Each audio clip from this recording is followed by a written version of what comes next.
Assalamualaikum warahmatullahi wabarakatuh. Nama saya Saladin Hidayat.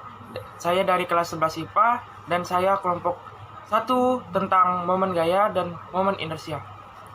Di sini saya akan menjelaskan tentang pengertian momen gaya dan contoh momen gaya dalam kehidupan sehari-hari. Yang pertama, pengertian momen gaya. Momen gaya adalah sebuah besaran yang menyatakan besarnya gaya yang bekerja pada sebuah benda sehingga mengakibatkan benda tersebut berotasi.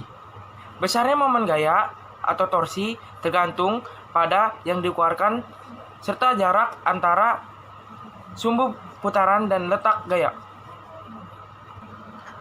Yang kedua adalah contoh momen gaya dalam kehidupan sehari-hari. Contoh momen gaya yang pertama dalam kehidupan sehari-hari adalah gasing yang berputar dengan seimbang. Sebuah gangsing diputar dari atas bidang miring dengan kecepatan yang sama, maka akan bergerak lebih cepat karena momen inersia yang terjadi pada gangsing. Contoh kedua adalah roda sepeda yang berputar mengarah pada arah gerak putar seperti semula. Sekian penjelasan dari saya.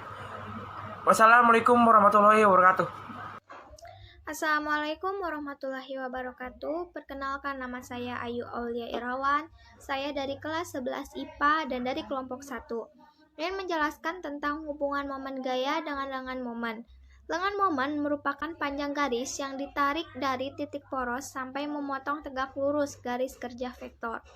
Hubungan antara momen gaya dengan lengan momen adalah saling berbanding lurus secara matematis dapat disampaikan sebagai berikut. Tau sama dengan momen gaya, R sama dengan lengan momen.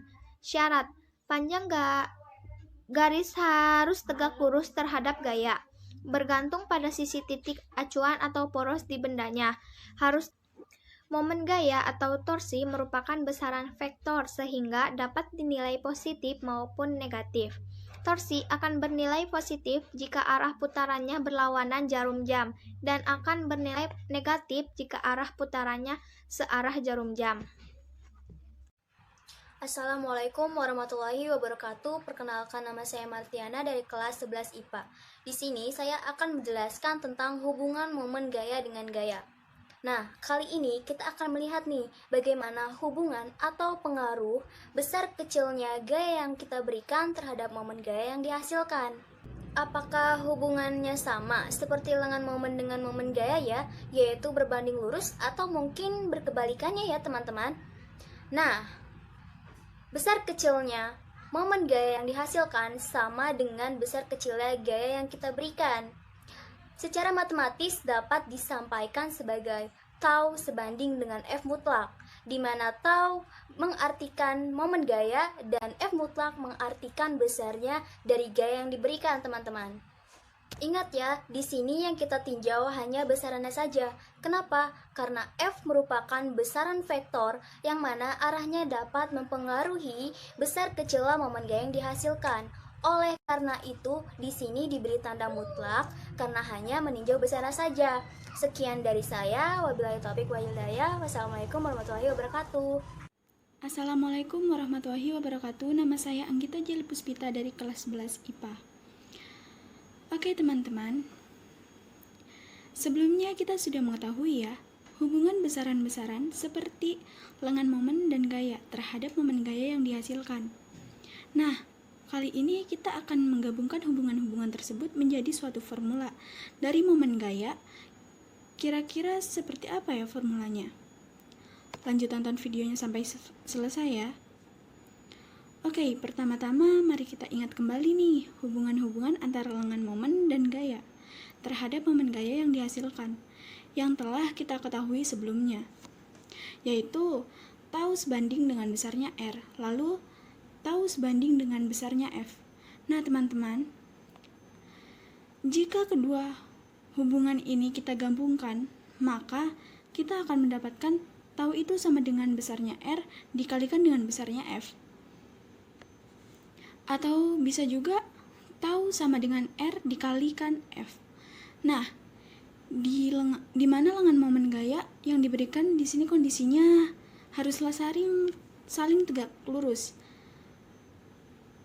Nah, inilah formula yang dapat kalian gunakan jika kalian ingin mencari momen gaya. Dan gaya yang diberikan saling tegak lurus. Dan jangan lupa di sini porosnya berupa sumbu ya, teman-teman. Terima kasih. Wassalamualaikum warahmatullahi wabarakatuh.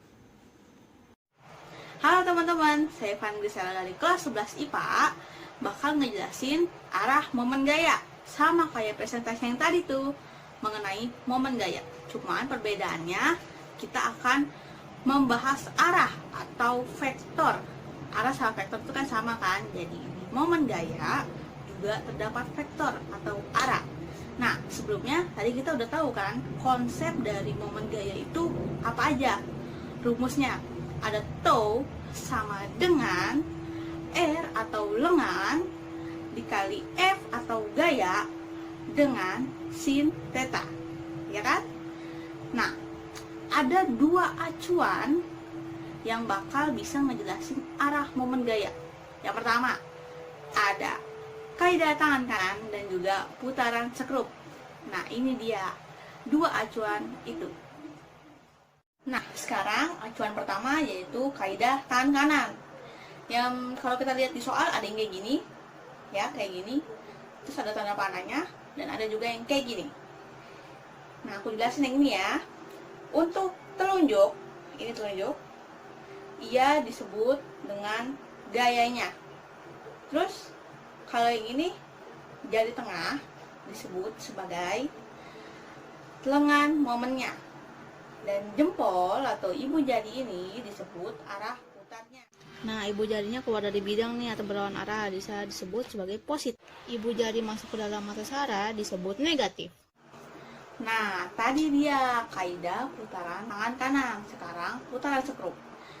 Pernah lihat kan sekrup kalau kita putar ke dalam atau posisinya menjauhi kita, maka berarti kita memutarnya searah jarum jam sehingga nilainya negatif.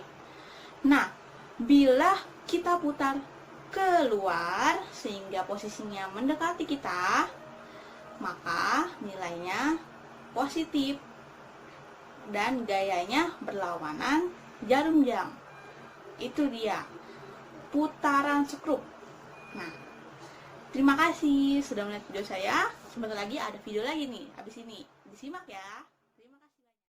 Nama saya Rika, saya akan menjelaskan tentang pengertian momen inersia. Momen inersia dapat diartikan sebagai berikut. Yang pertama, ukuran kesulitan untuk menghentikan suatu benda yang sedang bergerak, melingkar, atau bergerak rotasi.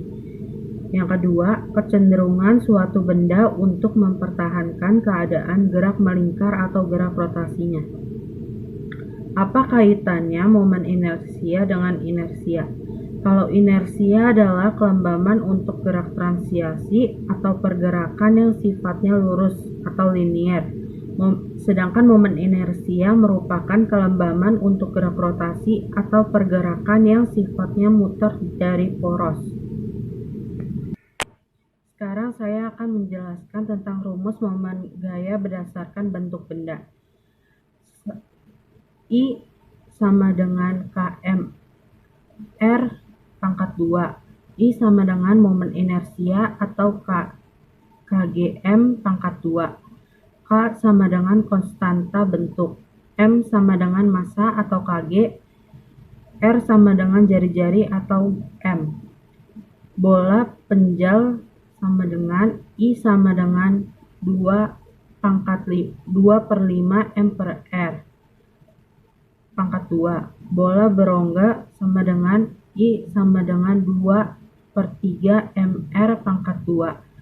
Silinder berongga atau cincin sama dengan I sama dengan mr pangkat 2. Silinder pejal sama dengan I sama dengan setengah mr pangkat 2. Dari sini kita tahu bahwa massa dan jarak berpengaruh terhadap momen inersia. Semakin jauh jarak massa benda terhadap poros, semakin besar momen inersianya. Dan juga benda yang duluan sampai ke bawah berarti punya kecepatan atau v paling besar? Kesimpulannya adalah dalam ilmu fisika, torsi dirumuskan dengan T sama dengan F kali R, di mana T adalah torsi, F adalah gaya, dan R adalah jarak. Yang artinya gaya dikali dengan jarak yang ditunjukkan dalam satuan kilogram kali M, atau kilogram per M. Kilogram kali sentimeter atau kilogram per sentimeter, atau Newton kali meter atau Newton per meter. Di dalam ilmu fisika, momen gaya adalah sebuah besaran yang menyatakan besarnya gaya yang bekerja pada sebuah benda sehingga mengakibatkan benda tersebut berotasi terhadap porosnya. Sedangkan momen inersia adalah ukuran kelembapan suatu benda untuk berotasi terhadap porosnya.